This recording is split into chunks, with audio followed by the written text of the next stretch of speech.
ജാതക ഫലങ്ങളിൽ ഭാര്യയുടെ ജാതകം ഭർത്താവിന് അനുഗ്രഹമാകുമോ?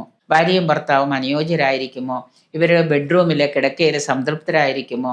ഇതെല്ലാം നമുക്ക് എന്താണ് ഏഴാം ഭാവം നോക്കി കണ്ടുപിടിക്കാൻ പറ്റും. എല്ലാം ഉണ്ടാവും, എല്ലാം വ്യക്തമായിട്ട് ഏഴാം ഭാവം നോക്കിയാൽ കണ്ടുപിടിക്കാൻ പറ്റും. അതുകൊണ്ട് തന്നെ ചില വിവാഹങ്ങൾ വരും നമ്മൾ പറയും പൊരുത്തമൊക്കെ ഉണ്ട്, പക്ഷേ ഇത് കൂട്ടിച്ചേർക്കുമ്പോൾ ഇങ്ങനെയുള്ള പ്രശ്നങ്ങൾ ഉണ്ടാവും, നോക്കിയിട്ട് വേണം കേട്ടോ എന്ന് നമ്മൾ പറയും. അപ്പം അങ്ങനെ നോക്കിയാൽ ചിലപ്പോൾ ചിലർ പറയും കല്യാണം കഴിക്കാൻ പറ്റാതിരിക്കാം എന്ന് പറയും. എങ്കിലും നമുക്ക് വിധിച്ചിട്ടുള്ള ആ ഒരു യോഗം എന്ന് പറയുന്നത് ചിലപ്പോൾ വിധിയായിട്ട് വന്നു ചേരാം.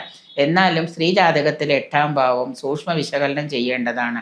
പ്രകൃതിയും പുരുഷനും എന്ന പോലെ സ്ത്രീയും പുരുഷനും അഭേദ്യ ബന്ധത്തോടു കൂടിയുള്ളവരാണ്. അതുകൊണ്ട് തന്നെ പുരുഷന് കുറച്ച് മോശ സമയവും കുറച്ച് മോശമാണെങ്കിലും സ്വന്തം ഭാര്യയുടെ ജാതകവും ഭാര്യയുടെ സമയവും ഭാര്യയുടെ നല്ല കാര്യങ്ങളുണ്ടെങ്കിൽ നമുക്ക് എന്താണ് അത് ഇതിനോട് കൂടി കൂട്ടിച്ചേർക്കുമ്പോൾ അവിടെ ഒരുപാട് നല്ല കാര്യങ്ങൾ നടക്കുകയും ചെയ്യും.